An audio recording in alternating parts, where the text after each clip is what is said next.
قابل صد احترام اللہ تبارک و تعالیٰ کی حمد اور اس کے حبیب کریم کی بارگاہ میں ہدیہ پیش کرنے کے بعد آج کی ہماری نشست کا عنوان، جیسا کہ 2-3 نشستیں پہلے میں نے ذکر کیا تھا کہ درود پاک اللہ کے نبی کی ذات کے اوپر، اس کے فضائل، اس کی برکات اور اس کے مقامات اور اس کے الفاظ اور اس کے آداب، یہ ہمارا آج کا موضوع ہے۔ تو دنیا کی سب سے بڑی عبادت کہ جس کے قبول ہونے میں شاید کوئی شک ہی نہیں ہے، وہ درود پاک ہے۔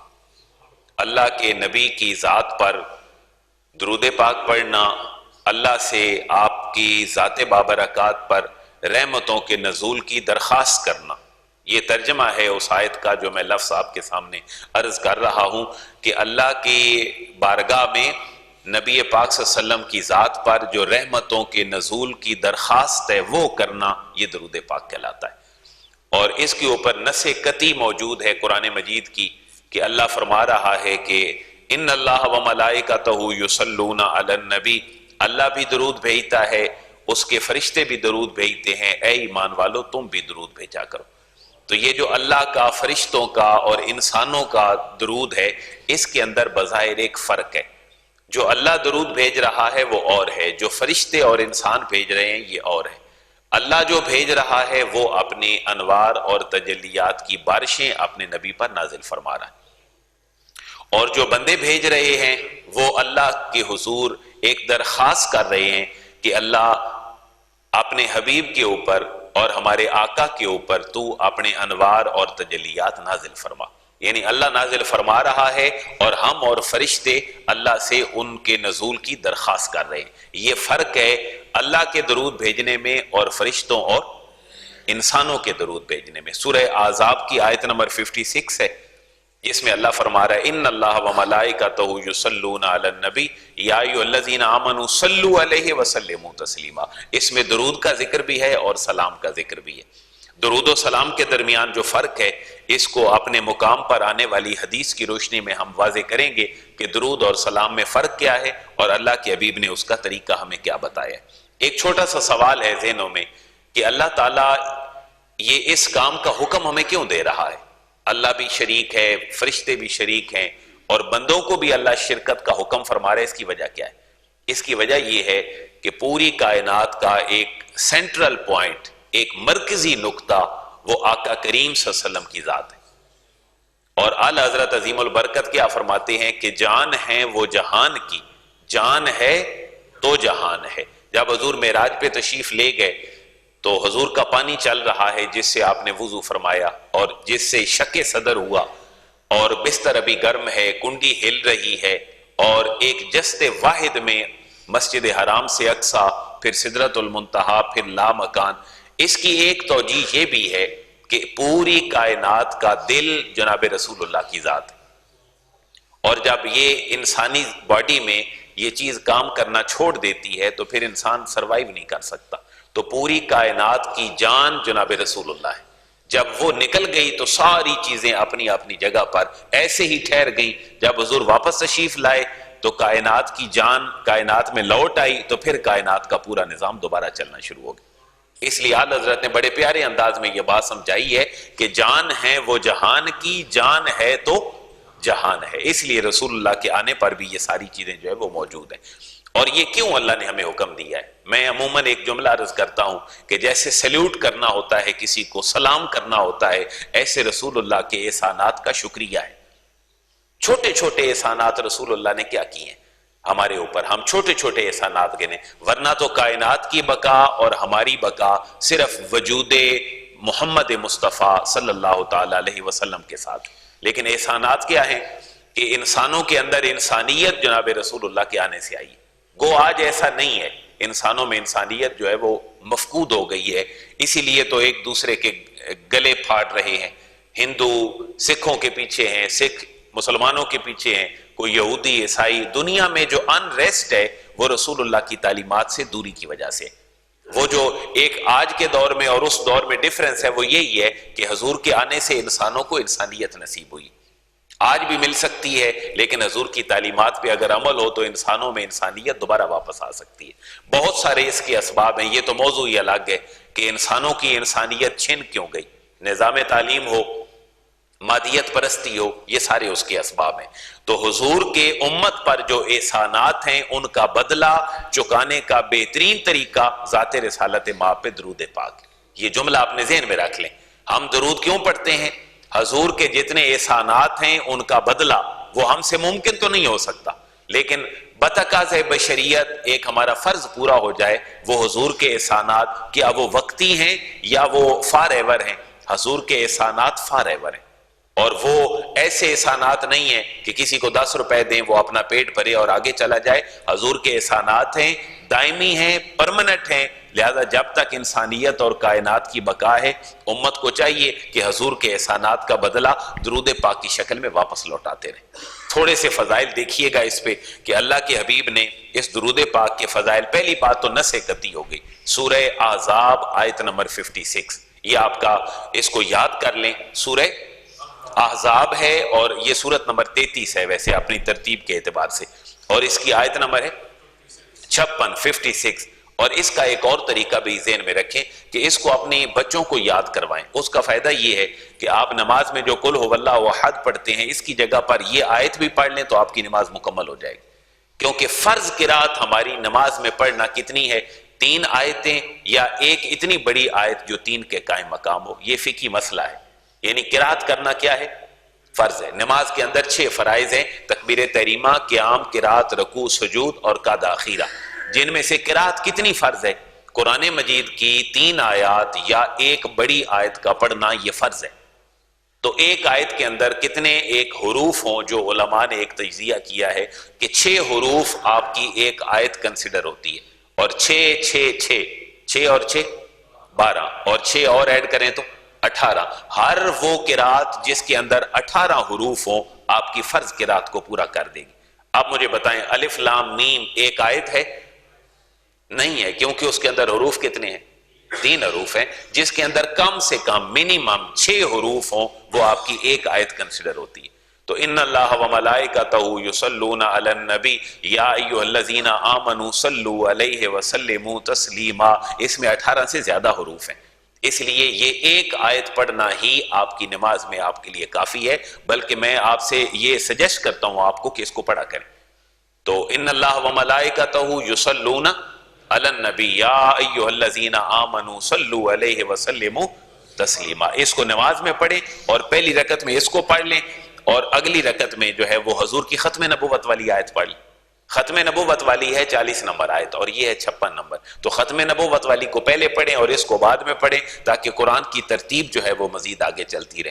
آپ فرض کر لیں جی فجر کی 2 رکعتیں پڑھتے ہیں تو پہلی میں سورہ فاتحہ کے بعد کیا پڑھ لیں؟ ختم نبوت والی آیت کیا ہے جی؟ وہ ما کان محمد ابا احد من رجالکم ولکن رسول اللہ وخاتم النبیین وکان اللہ بکل شیء علیما۔ یہ چھوٹی چھوٹی باتیں ہمیں اپنے بچوں کو ضرور یاد کروانی چاہیے، اور اس کے علاوہ 4 بڑے بڑے فرشتوں کے نام لکھیں، بچوں کو یہ سوال تک بھی نہیں آتے، اور باقی بہت ساری باتیں آگے ہیں کہ ازواج مطہرات، بچے، یہ ساری باتیں بیسک انفارمیشن ہے، یہ ہماری نوجوان نسل کو نہیں آتی۔ اس کی وجہ یہ ہے کہ پریفرنس جو ہے وہ اسلامیات نہیں، اس وجہ سے آپ کم از کم اپنا فریضہ پورا کریں۔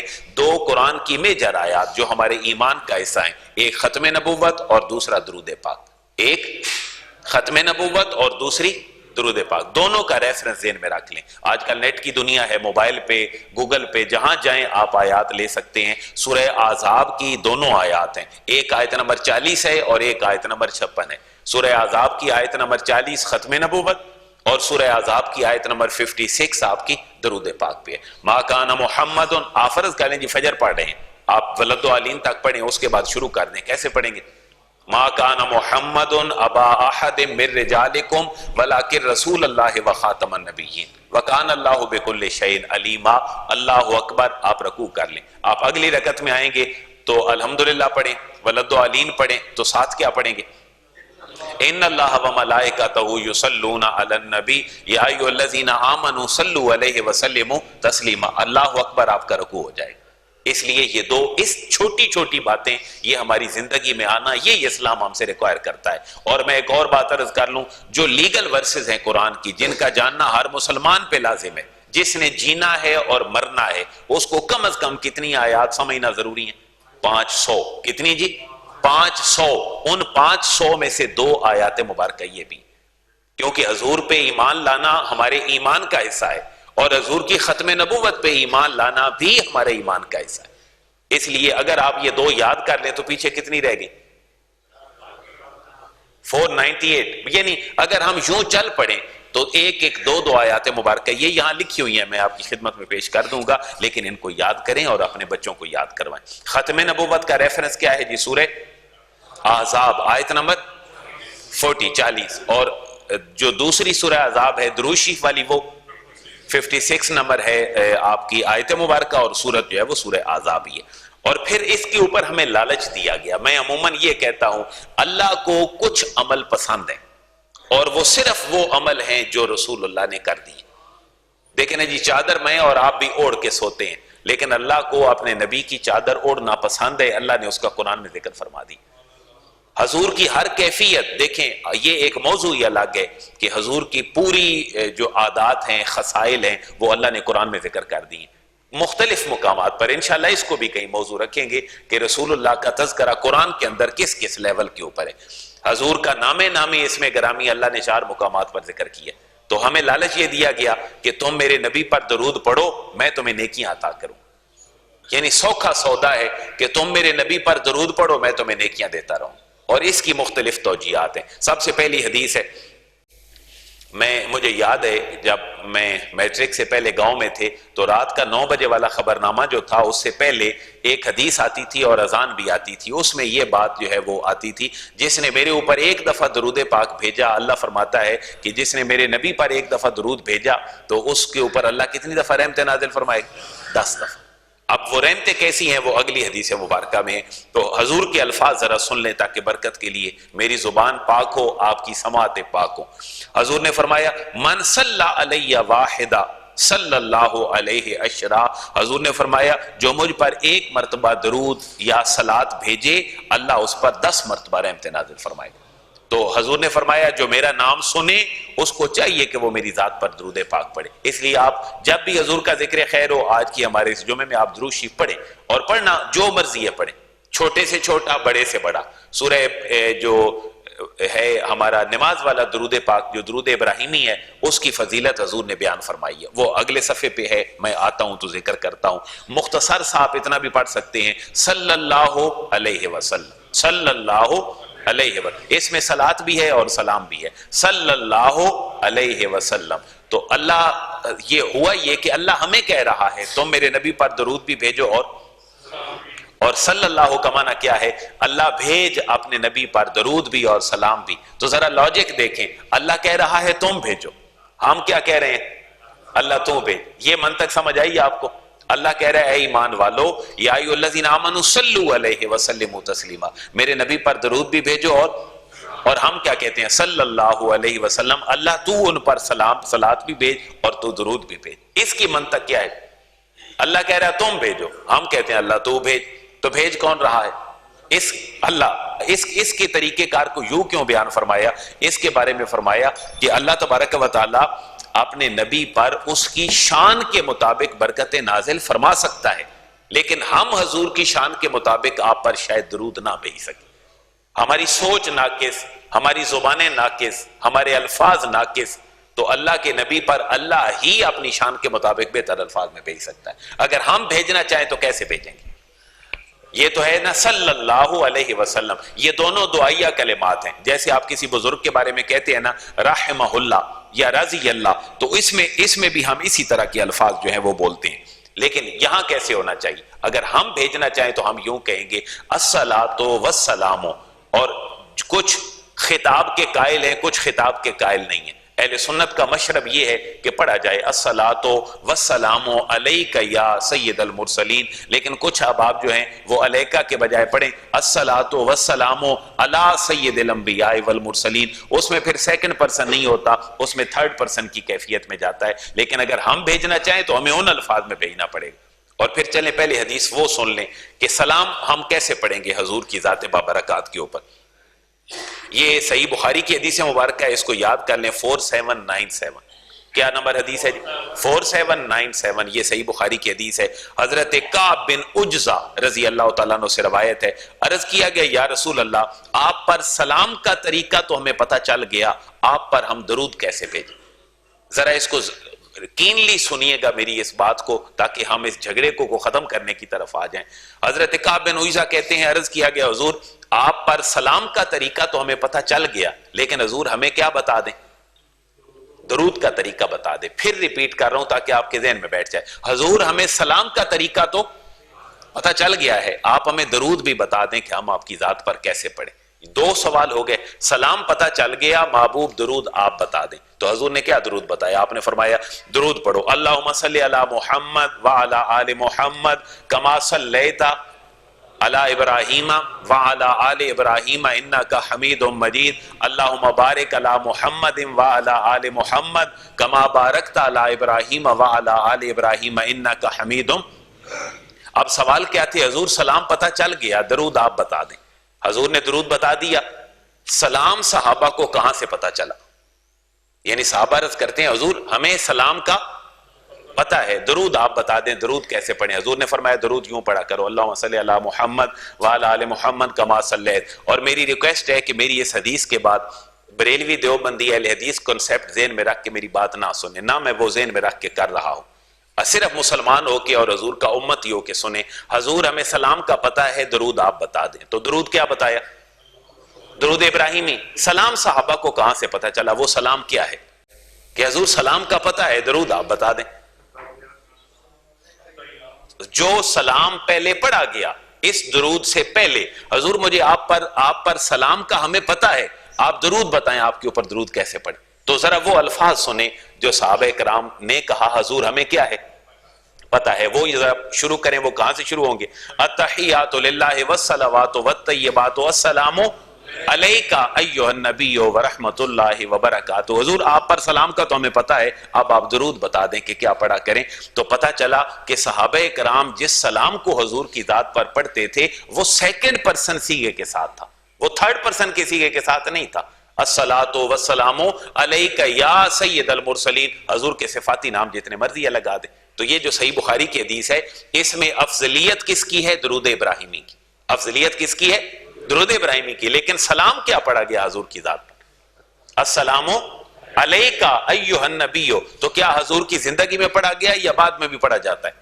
بعد میں بھی پڑھا جاتا ہے. پتہ چلا ہم صرف اگر حضور کے ساتھ محبت کا اپنا ایمان کا مرکز و محور بنا لیں تو یہ درود ہے جو اللہ کے نبی نے ہمیں سکھا دیا، السلام علیکہ ایھا النبی. یہ پھر اگلا ایک مسئلہ ہے جو ڈسپیوٹڈ ہے کہ حضور اپنی قبر انور میں حیات ہیں یا نہیں ہے معاذ اللہ. یہ وہ کیفیت ہے جو درود کے الفاظ ہمیں تقسیم کروا دیتی ہے. لیکن نماز والا درود نماز کے اندر بھی ہے، اگر ہم یہی باہر بھی کر دیں تو صلاۃ و سلام بھی ہو جائے گا. پھر کچھ دوستوں کے ذہن میں یہ ہوتا ہے کہ ہاتھ باندھ کے کھڑے ہونا حضور کی بارگاہ میں اور یوں پڑھنا مصطفیٰ جان رحمت پہ لاکھوں سلام، تو یہ تھوڑا سا ایک شرک کی کیفیت بن جاتی ہے. لیکن یہ ذہن میں رکھ لیں کہ کھڑے ہونا صرف عبادت کے لیے نہیں ہوتا. کھڑے ہونا صرف، بلکہ میں اس سے بھی پہلی بات عرض کر لوں کہ سلام کرنا صرف کھڑے ہو کر بھی ضروری نہیں. آپ مصطفیٰ جان رحمت پہ لاکھوں سلام ضروری نہیں ہے کہ کھڑے ہو کے پڑھیں. آپ بیٹھ کے نہیں پڑھ سکتے. حضور کی ذات پہ بیٹھ کے آپ سلام پڑھتے ہیں، اور وہ سلام کیا ہے؟ التحیات للہ والصلوات والطیبات والسلام علیکہ. پتہ چلا سلام بیٹھ کے ہوتا ہے جو اصل سلام ہے نماز والا. اگر ہم اتحاد امت چاہتے ہیں تو چلیں جی پہلی ایڈیٹنگ ہم اہل سنت بریلویزم سے کرتے ہیں کہ سلام اگر سارے ہی پڑھیں تو چلیں جی ہم کھڑے ہو کے نہیں پڑھتے، ہم کیسے پڑھ لیتے ہیں؟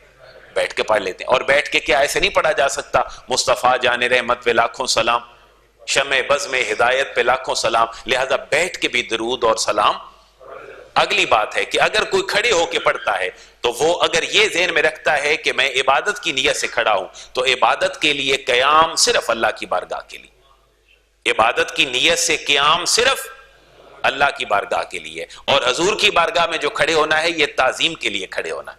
تو تعظیم کے لیے ہم ٹیچر کے لیے بھی کھڑے ہو جاتے ہیں، تعظیم کے لیے ہم اپنے باپ کے لیے بھی کھڑے ہو جاتے ہیں، اور کبھی کبھی شفقت کے لیے بھی کھڑا ہوا جاتا ہے. تو 3 قیام ہو گئے. نمبر 1 عبادت، نمبر 1 کس کے لیے؟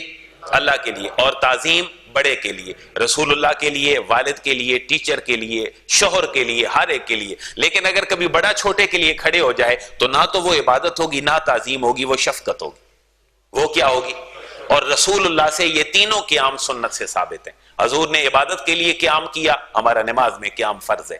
حضور نے تعظیم کے لیے بھی کیا، جیسے صحابہ کرام حضور کی تعظیم کیا کرتے تھے. اور پھر حضور نے شفقت کے لیے بھی قیام کیا، اور حضور خود کھڑے ہوئے. وہ کس کے لیے؟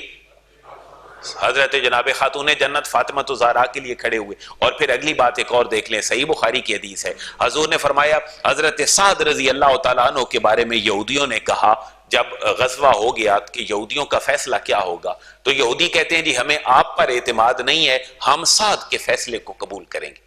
تو حضرت سعد نے بھی جو فیصلہ کیا وہ بھی تاریخ کا ایک یونیک فیصلہ ہے. آپ نے 600 کے قریب جو یہودی تھے ان کے قتل کرنے کا حکم دیا، کیونکہ انہوں نے وعدہ خلافی کی تھی. اور یہ ہر مذہب کے اندر اپنی اپنی سزائیں ہیں. اس وقت حضور نے فرمایا، جب حضرت سعد یوں مسجد میں تشریف لائے تو آپ نے فرمایا، قوموا الی سیدکم، تمہارا سردار سعد آنے لگا ہے، سارے کھڑے ہو جاؤ.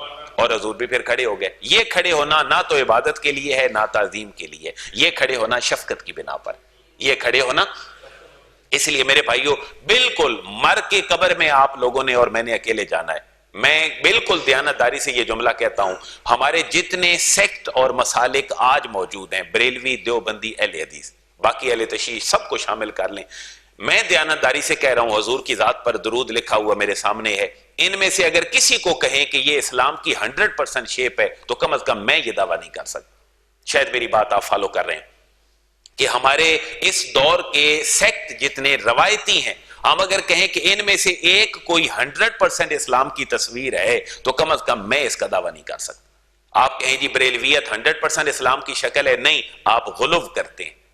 آپ کہیں جی دیوبندی اسلام کی 100% شکل ہے، نہیں، میں کہتا ہوں آپ بھی غلو کرتے ہیں. اہل حدیث اسلام کی 100% شکل ہے. میں دیانتداری سے کہہ رہا ہوں جو کچھ میرے ذہن کے اندر موجود ہے، اور حضور کی درود اور حضور کی شفاعت کے مستحق ہونے کے لالچ کی وجہ سے کہہ رہا ہوں کہ کوئی سیکٹ 100% ہمیں اسلام کا پیرامیٹر نظر نہیں آتا. ہمارے تعصبات ہیں جو ہماری آنکھوں پہ پٹیاں بندھی ہوئی. تھوڑے تھوڑے ہم واپس آ جائیں، سب میں ایڈیٹنگ ہو تو شاید ہم پھر اس سوئے حجاز جو قافلہ جا رہا ہے ہم اس کے اوپر جو ہے وہ چل پڑیں. اس لیے قیام عبادت کے لیے بھی ہوتا ہے، قیام تعظیم کے لیے بھی ہوتا ہے، قیام شفقت کے لیے بھی ہوتا ہے. کتنے قیام ہیں جی؟ نمبر 1 عبادت کے لیے، جیسے کہاں کھڑے ہوتے ہیں؟ نماز کے لیے. دوسرا تعظیم کے لیے، جیسے ہم کہاں کھڑے ہوتے ہیں؟ سلام میں. اور تیسرا شفقت کے لیے، جیسے باپ اپنی بیٹی کے لیے کھڑے ہو جاتا ہے. حضور خاتون جنت کے لیے کھڑے ہوئے، صحابہ کرام کے لیے کھڑے ہوئے، حضور جو ہے وہ اور بہت ساری جگہوں پہ کھڑے ہوئے. اس لیے میرے بھائیوں، شفاعت کے امیدوار بننا چاہتے ہیں تو پھر یہ باتیں ہمیں اپنے مزاج سے نکلنا پڑے گا. میں اللہ معاف کرے، میں پتہ نہیں یہ جملہ آپ کو پسند ہو یا نہ ہو، سب سے زیادہ دوزخ میں اگر کسی نے ہونا ہے تو وہ مولویوں نے ہونا ہے. میری ایک اپنی ذاتی رائے ہے. اس کی وجہ یہ ہے کہ آپ لوگوں کو اللہ رسول کی طرف نہیں بلا رہے، آپ اپنے سیکٹ کی طرف لوگوں کو بلاتے. کہیں تو آپ دیانتداری والی بات بھی کر دیں کہ اللہ کے بندو یہ ٹھیک نہیں ہے بات، آپ تھوڑا سا واپس آ جاؤ. صحابہ عرض کرتے ہیں حضور ہمیں سلام پتہ ہے، ہمیں آپ درود بتا دیں. تو درود کیا پڑھا گیا؟ اچھا، اتنی بات باقی لوگ اپنے لوگوں کو بتاتے ہیں کہ افضل درود کون سا ہے؟ درود. تو اللہ کے بندو یہ بھی اس کا فیض بتا دو کہ سلام صحابہ کہتے ہیں حضور ہمیں پتہ ہے، تو وہ سلام کیا ہے؟ التحیات للہ والصلوات والطیبات والسلام علیک ایھا النبی. میرے بھائیو، اگر نماز کے اندر شرک نہیں ہے تو تم نماز کے بعد پڑھنے کی لوگوں کو تعلیم کیوں نہیں دیتے ہو؟ ہاں، یہ فرض نہیں ہے پڑھنا، لیکن اگر کوئی محبت سے پڑھتا ہے تو آپ اس پہ تنقید بھی نہ کرو. تو یہ درود ابراہیمی کے بارے میں اللہ کے حبیب نے بات فرما دی. اس کے بعد ذرا اگلی حدیث مبارکہ اور سن لیں. ایک صحابی آئے، انہوں نے نماز پڑھی، التحیات للہ والصلوات والطیبات والسلام علیک، یہ سارا کچھ پڑھ لیا. اس کے بعد انہوں نے سلام پھیر دیا. نبی کریم صلی اللہ علیہ وسلم نے فرمایا عاجل ھذا، اس بندے نے عجلت سے کام لیا. وہ عرض کرتے ہیں حضور آپ فرما دیں کہ میں کیا کروں؟ حضور نے فرمایا تمہیں کرنا یہ چاہیے، اذا صلی احدکم، جب تم میں سے کوئی نماز پڑھے تو فلیبدأ بتحمید اللہ، وہ پہلے اللہ کی حمد کرے، ثم لیصلی علی النبی، پھر نبی پاک صلی اللہ علیہ وسلم کی ذات پر درود پڑھے میرے اوپر، ثم لیدع بعد بما شاء، اس کے بعد جتنی دعائیں چاہے وہ مانگے، اس کی دعا میں کوئی حرج نہیں. کتنے کام حضور نے بتا دی؟ بھئی اللہ کی تعریف سب سے پہلے کرو، اس کے بعد رسول اللہ کی تعریف کرو، تیسری بات ہے پھر تم دعا مانگو. حضرت عمر کیا کہتے ہیں؟ حضرت عمر جیسا مجتہد تاریخ انسانی نے کو پیدا نہیں کیا۔ حضرت عمر کے بارے میں حضور نے فرمایا جس گلی سے گزرتا ہے شیطان بھی بھاگ جاتا ہے، میرے بعد کو نبی ہوتا تو عمر ہوتے۔ حضرت عمر رضی اللہ تعالیٰ عنہ فرماتے ہیں کہ ان دعا موقوف بین السماء والارض، کہ تمہاری دعا جب تم مانگتے ہو تو زمین و آسمان کے درمیان ہینگ ہو جاتی ہے، لٹکی رہتی ہے۔ لا یصعد منہ شیء، وہ اوپر نہیں چڑھتی، حتی تصلی علی نبیک، جب تک تم ذات رسالت ماں پہ درود نہیں پڑھتے ہو۔ تو دعاؤں کی قبولیت کا سبب یہ ترمذی کی حدیث ہے جس سے ستہ کی حدیث ہے، کتاب الوتر کے اندر ہے اور حدیث نمبر 486 ہے، حدیث نمبر۔ تو دعائیں بھی قبولیت کا شرف نہیں پاتی جب تک حضور کی ذات پر درود نہ پڑھا جائے۔ آپ نے کوئی سفارش تو اللہ سے کروانی ہے، اللہ میرا کام کر دے۔ سفارش کیا ہے؟ بس میرے نبی کو راضی کر کے آؤ پھر میں تمہاری دعا بھی سن لوں، اگر میرے نبی کو راضی کر کے نہیں آتے ہو تو میں تمہاری دعا بھی نہیں سنتا۔ اور پھر حضور نے فرمایا، حضرت عبداللہ بن مسعود سے روایت ہے، حضور نے فرمایا کہ جو میری قبر پہ کھڑے ہو کے پڑھتا ہے میں اس کے درود کو سنتا ہوں۔ حضور نے کسی حدیث میں نہیں فرمایا کہ تم دور سے پڑھو تو میں نہیں سن سکتا۔ ہاں اتنا حضور نے فرمایا ہے کہ اللہ نے فرشتوں کی ڈیوٹیاں لگائی ہوئی۔ یہ ٹیکنیکلی بات ہے، میں ہر بات اپنی قبر کے دہانے کو مد نظر رکھ کے آپ سے عرض کر رہا ہوں۔ حضور نے فرمایا کہ جو میری قبر پر پڑھتا ہے میں اس درود کو، لیکن اس کا جو مفہوم لیا جاتا ہے وہ ہمارے دوست یہ لیتے ہیں کہ دور سے تو پھر حضور نہیں سنتے۔ میں چیلنج کر کے عرض کر رہا ہوں، کہیں نہیں حضور نے فرمایا کہ میں دور سے نہیں سنتا۔ ہاں حضور نے یہ فرمایا اللہ نے فرشتوں کی ڈیوٹیاں لگا رکھی، جیسے ماں کے پیٹ میں شکل کون بناتا ہے؟ فرشتے۔ ان کا شکی اور صحیح ہونا کون لکھتا ہے؟ فرشتے۔ تمہارے اعمال کون لکھتے ہیں؟ کرامن کاتبین، فرشتے۔ قبر میں سوال کون پوچھتا ہے؟ فرشتے۔ یہ تو فرشتوں کی ڈیوٹیاں ہیں کہ اللہ نے نظام کائنات چلانا ہے۔ کیا آپ کہو گے کہ اللہ محتاج ہے فرشتوں کا؟ نہیں، ایسی بات نہیں ہے۔ حضور سنتے ہیں، اور حضور نے فرمایا پھر جب میرے اوپر کہیں زمین میں پڑا جاتا ہے تو آپ نے فرمایا، نسائی کی حدیث مبارکہ ہے، ان للہ ملائکۃ سیاحین۔ آج کل تو سیاح جاتے ہیں مری اور پھنس جاتے ہیں بیچارے برف میں، بھاویں 3 دن وہاں ہٹے رہیں۔ حضور نے فرمایا کچھ ملائکہ ہیں جن کو اللہ نے زمین پر سیاحت کا فریضہ دیا ہوا ہے، پھرو زمین میں، اور یبلغونی من امتی سلام، میرا امتی جہاں بھی درود پڑھتا ہے میرے سیاہ فرشتے وہاں سے درود لے کر میری بارگاہ تک پہنچا دے۔ یعنی دونوں باتیں ذہن میں رکھیں، قبر انور پر پڑھیں تو حضور سنتے ہیں، لیکن اس کا مفہوم خدا کے لیے ایسا نہ لیں کہ دور سے نہیں سنتے۔ جو آپ امریکہ میں کال یہاں پہ کر سکتے ہیں اس فریکوینسی پہ، تو جو اللہ کی دی ہوئی فریکوینسی ہے کیا وہ تھوڑی فریکوینسی ہے؟ اس لیے وہ تو اللہ کی طاقت ہے، یہ تو پھر اللہ کا اختیار ہے کہ قبر کے اندر سنتے ہیں دور سے نہیں سنتے۔ تو قبر کے اندر اس وقت سننے کی طاقت کس نے دی ہے؟ تو دور سے کیوں نہیں دے سکتا؟ دور سے بھی تو جس نے وہاں دے دی ہے وہ دور سے بھی سن سکتا ہے۔ ورنہ نماز کے اندر حکم ہے نا جی حضور زندہ ہے، ہمارا ایمان ہے حضور اپنی قبر انور میں زندہ ہے، لیکن ہم اس زندگی کا شعور نہیں رکھتے۔ وہ زندگی اللہ کی دی ہوئی ہے، وہ کیسی بھی زندگی ہے، وہ میرے اور آپ کے ممبر کا موضوع نہیں ہے۔ اس لیے سیاہ فرشتے ہیں۔ اور پھر حضور نے فرمایا کہ تمہاری سارے کے سارے معاملات کا حل صرف درود پاک ہے، اور یہ بھی حدیث مبارکہ ہے جامع ترمذی کی۔ حضرت ابی بن کعب رضی اللہ تعالیٰ عنہ عرض کرتے ہیں حضور کی بارگاہ میں، حضور میں وظیفہ یہ کرتا ہوں کہ میں آپ کی ذات پر درود پڑھتا ہوں اور دعا بھی مانگتا ہوں۔ ذرا سنیں اس حدیث، حضور نے قیامت کا خوف دلایا۔ آپ نے فرمایا یا ایھا الناس اذکروا اللہ، اللہ کو یاد کرو، اذکروا اللہ، اللہ کو یاد کرو، جاءت الراجفہ تتبعها الرادفہ، ایک کھڑکھڑانے والی آگ قیامت کی آنے لگی ہے، اس موت کو بھی یاد کرو، اور جو وہ ساتھ اپنے لے کے آئے گی اس کو بھی یاد کرو۔ تو صحابہ ٹھٹھر گئے۔ ایک صحابی عرض کرتے ہیں حضور میں اپنے وظیفے میں آپ پر درود پڑھتا ہوں، میں کتنا سارا درود آپ پر پڑھا کروں؟ حضور نے فرمایا ما شئت، جتنا چاہو تم درود پڑھ لو۔ تو صحابی عرض کرتے ہیں حضور میں پھر یہ کرتا ہوں کہ ایک حصے درود پڑھتا ہوں، باقی حصے میں جو ہے وہ باقی اپنی دعا کر لوں گا۔ حضور نے فرمایا یہ ٹھیک ہے، لیکن فَإِن زِدْتَ فَهُوَ خَيْرٌ لَكَ، تھوڑا سا درود بڑھا دے تو خیر لک، یہ تیرے لیے بہتر ہو جائے گا۔ عرض کرتے ہیں کہ میں حضور کی خدمت میں پھر حاضر ہوا، عرض کیا حضور میں درود پڑھتا ہوں لیکن اب میں نے ہاف کر لیا، آدھا درود پڑھتا ہوں آدھی دعا مانگتا ہوں۔ حضور نے فرمایا ما شئت، جو تو چاہے کرتا رہے، لیکن فَإِن زِدْتَ فَهُوَ خَيْرٌ لَكَ، اگر تھوڑا سا اور درود بڑھا دے تو یہ تیرے لیے بہتر ہے۔ وہ پھر حاضر ہوتے ہیں، عرض کرتے ہیں کسی دن حضور میں اب 3 حصے درود پڑھتا ہوں، 1 حصے دعا مانگتا ہوں۔ تو حضور نے فرمایا ما شئت، تو کرتا رہے جو تو چاہتا ہے، لیکن فَإِن زِدْتَ فَهُوَ خَيْرٌ لَكَ، اگر تو اس سے بھی زیادہ درود شروع کر دے تو تیرے لیے بہتر ہے۔ اب پھر حضور نے یہاں پر فرمایا، آپ نے فرمایا اذن تکفی ہمک و یغفر لک ذنبک، اس حدیث کو یاد کر لیں۔ آپ نے فرمایا کہ اگر تو سارے کا سارا درود پڑھے اور دعا مانگے ہی نہ تو تجھے دو فائدے ہوں گے. وہ فائدہ کیا ہے؟ تکفا ہموں کا، تیرے سارے غموں کے لیے درود کافی ہو جائے گا، تیرے سارے غم مٹ جائیں گے. وَيُغْفَرُ لَكَ ذَنْبُكَ، اور اللہ تیرے گناہ بھی معاف فرما دے گا، تیرے غم بھی مٹ جائیں گے، تیرے گناہ بھی معاف ہو جائیں گے. یہ سیاہ ستہ کی حدیث مبارکہ ہے، 6 حدیث کی صحیح کتابیں. الحمدللہ میرے 10-11 جمعوں میں آپ نے سیاہ ستہ سے کوئی حدیث میرے اس پمفلٹ میں نہیں دیکھی ہوگی. اس سے پتہ چلا کہ ہمارے جمعراتیں سیاہ ستہ پہ متفق ہو سکتے ہیں.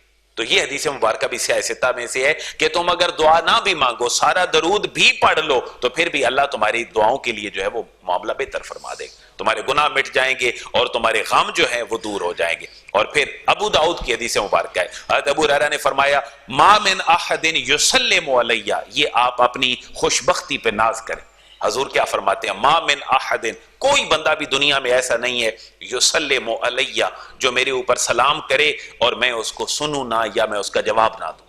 حضور نے فرمایا الا رد اللہ علی روحی، کوئی بھی بندہ جب میری ذات پہ درود و سلام پڑھتا ہے اللہ میری روح کو میرے اندر واپس لوٹا دیتا ہے. اور پھر حضور نے فرمایا حتی ارد علیہ السلام، وہ میرے اوپر سلام بھیجتا ہے، میں اس کے اوپر سلام بھیجتا ہوں اور میں اس کو سلام کا جواب دیتا ہوں. یہ بھی سیاہ ستہ کی حدیث مبارکہ ہے اور اس کا نمبر ہے ابو داؤد 2041 نمبر حدیث ہے. جب کوئی درود پڑھتا ہے تو میری روح میرے اوپر لوٹا دی جاتی ہے اور میں اس کے سلام کا جواب اس کو. تو کتنے سارے کوئی لمحہ خالی ہے جب حضور پہ درود نہ پڑھا جائے؟ اگر سارے انسان چھوڑ دیں پڑھنا، سارے فرشتے چھوڑ دیں پڑھنا، ایک ذات تو اللہ کے حبیب پر پڑھ رہی ہے، اور وہ کون ہے؟ اللہ تبارک. پتہ چلا حضور کی روح کسی وقت بھی آپ کی باڈی سے دور نہیں. لیکن ہم پھر بھی کہتے ہیں وہ ایسی زندگی ہے جس کا بہتر سینس ہم نہیں رکھتے، وہ اللہ بہتر جانتا ہے. تو حضور یہ بھی خوشبختی ہے ہماری، ہم درود پڑھیں، اللہ کے نبی سنیں اور ہمیں سلام کا جواب دیں. اس لیے وہ یہ درود شریف کوئی نہ کوئی پڑھ لیں، صلی اللہ علیہ وسلم، صلی اللہ علیہ وسلم. آپ کوئی اور پڑھ لیں، اپنا اپنا مشرب ہے. کوئی درود ابراہیمی پڑھ لے کوئی. میں عموماً مثال دیتا ہوں، اس مسجد کے میری انفارمیشن کے مطابق 5 دروازے، آپ کس دروازے سے داخل ہوں گے تو اندر آ کے بیٹھ جائیں گے؟ سب دروازے جہاں سے آئیں گے اندر ہی آئیں گے، اس لیے کہ یہ سارے مسجد کے دروازے ہیں. آپ جس سینس میں بھی حضور پر درود پڑھیں، اللہ کے حبیب کی وہ برکات درود پاک کی وہ آپ کو نصیب ہو جائیں گے. آپ پشتوں میں پڑھیں تو حضور نہیں سنتے، پھر پٹھان بیچارے سارے کدھر جائیں گے؟ اس لیے پشتوں میں درود پڑھیں، حضور پشتوں والا درود بھی سنتے ہیں. آپ فارسی میں پڑھیں، حضور فارسی کا درود بھی سنتے ہیں. آپ عربی میں پڑھیں، حضور عربی کا درود بھی سنتے ہیں. آپ پنجابی میں پڑھیں، پنجابی کا درود بھی حضور سنتے ہیں. یہ تو ہے اپنے من کی بات کہ کیسا پڑھتے ہیں اور کیسے ذات رسالت مآب تک پہنچتا ہے. اور پھر اگر کوئی حضور کا نام سن کے درود نہیں پڑھتا اس کے بارے میں سنیں. اس لیے یہ الرٹ رہا کریں، جب حضور کا نام اس میں گرامی آئے تو آپ درود پڑھا کریں. حضرت ابو ہریرہ سے روایت ہے، حضور نے فرمایا ما جلس قوم مجلسا لم یذکر اللہ فیہ ولم یصلوا علی نبیہم الا کان علیہم تیرۃ فإن شاء عذبہم وإن شاء غفر لہم. اگر کوئی مجلس ہو اور حضور کا وہاں پر ذکر کیا جائے اور وہ درود نہ بھیجیں تو حضور نے فرمایا کہ وہ باعث حسرت اور ندامت ہے، اللہ چاہے تو انہیں عذاب دے، اللہ چاہے تو انہیں بخش دے. اور جس محفل میں لوگ بیٹھے ہوں اور وہ اللہ اور اس کے رسول کا ذکر نہ کریں، یہ قیامت والے دن محفل ان کے لیے باعث حسرت ہو جائے گی. اس لیے جب بھی کسی جگہ پہ بیٹھیں، آفس میں بیٹھیں، آپ کا پراپرٹی کا آفس ہے، آپ کا کسی اور چیز کا دفتر ہے، آپ وہاں بیٹھیں تو کم از کم جب اٹھیں تو اللہ سے استغفار کر کے اور ذات رسالت مآب پہ درود پڑھ کے اٹھا کریں، تاکہ وہ آپ کے بیٹھنے کے جو مجلس ہے اس کے اندر جو خطائیں ہوئی ہیں وہ خطائیں ساری کی ساری معاف ہو جائیں. حضور ممبر چڑھ رہے تھے، جامع ترمذی کی حدیث ہے، آپ نے فرمایا اس بندے کی ناک خاک آلود ہو.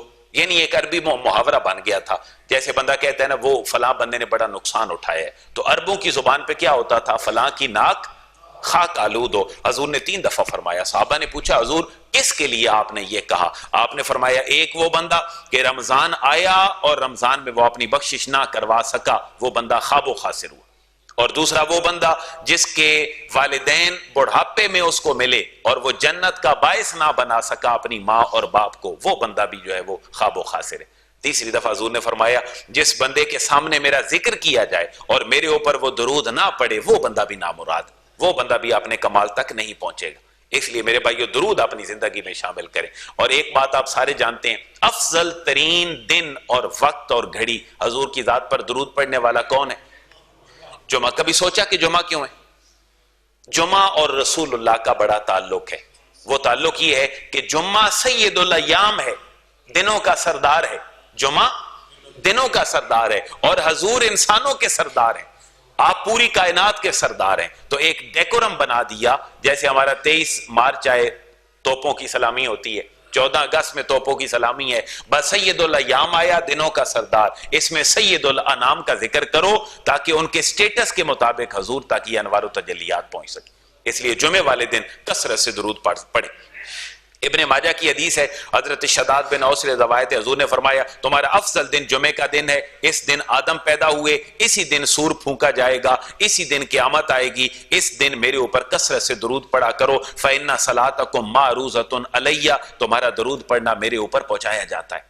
صحابہ عرض کرتے ہیں حضور آپ تو قبر میں چلے گئے ہوں گے، تو آپ تک پھر کیسے پہنچایا جائے گا؟ تو آپ نے فرمایا ان اللہ حرم علی الارض ان تاکل اجساد الانبیاء. صحابہ سنو، اللہ نے نبیوں کے جسموں کو زمین پر کھانا حرام قرار دے دیا، کہ زمین جو ہے وہ نبیوں کے جسموں کو کھائے، یہ اللہ نے زمین پر حرام قرار دے. یہ بھی حدیث یہاں پر میرے بھائیوں لکھی ہوئی ہے، اس کو بھی پڑھیے گا.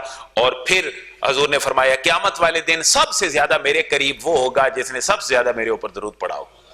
یہ بھی حدیث مبارکہ جامع ترمذی کی. میں حضور کے الفاظ بیان کر لوں، میری زبان پاک ہو، آپ کے کان پاک ہو. اول الناس بی یوم القیامہ اکثرہم علیہ صلاۃ، میرے قریب قیامت والے دن سب سے زیادہ وہ ہوگا جو میرے اوپر سب سے زیادہ درود پڑے. اور حضور نے فرمایا من صلی علیہ صلاۃً، جس نے میرے اوپر ایک دفعہ درود بھیجا، صلی اللہ علیہ بہا عشرہ وکتب لہ بہا عشرہ حسنات. یہ اور حدیث ہے، وہ پہلی اور تھی. آپ نے فرمایا اللہ 10 مرتبہ رحمت نازل فرماتا ہے اور 10 نیکیاں اللہ اس بندے کی لکھ دیتا ہے.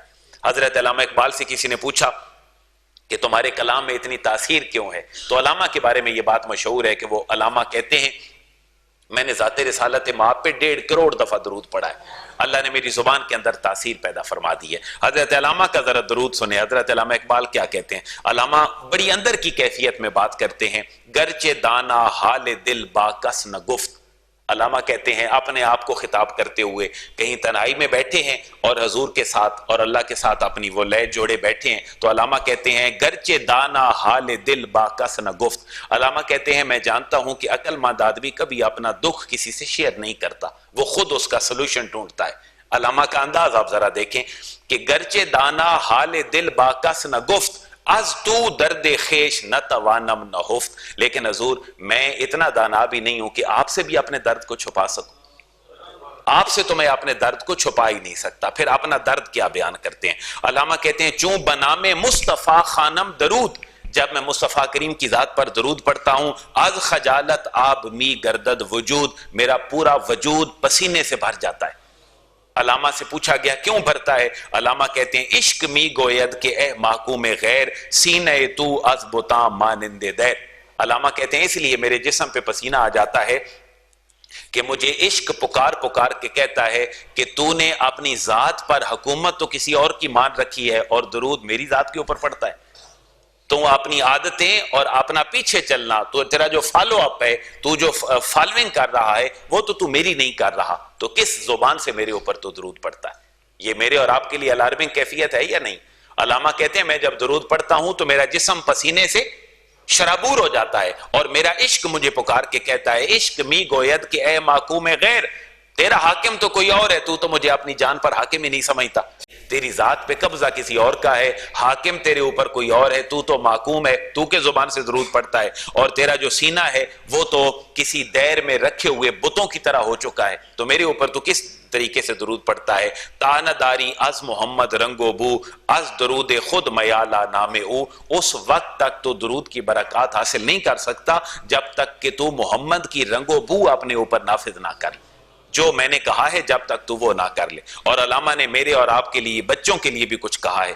علامہ کہتے ہیں، علامہ نے امام بصیری کا تذکرہ بھی کیا ہے. آپ نے سنا ہوگا امام بصیری نے کیا کیا تھا.